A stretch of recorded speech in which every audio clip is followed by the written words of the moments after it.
Naghahanap ka ba ng authentic Kapampangan food? Tara na at bumisita tayo dito sa Banguera. Banguera is a restaurant in San Fernando, Pampanga that serves authentic Kapampangan dishes.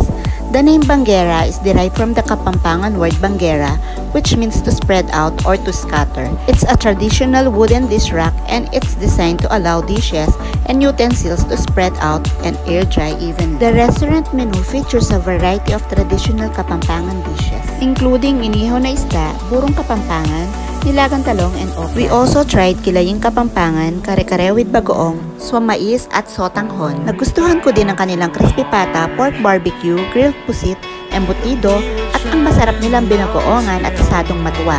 At syempre, di mawawala sa Kapampangan menu ang pork sisig. At din silang bukayong saging at kamote for dessert. Whether you're a balikbayan longing for a taste of home or simply curious to explore the Kapampangan dishes, Banguera is a must-visit destination. With its authentic Kapampangan cuisine, charming ambience, and private rooms for special occasions, siguradong mag-e-enjoy kayo dito with your friends and family. Stepping into Banguera is like stepping back in time. Enjoy mga senyora, mga tana!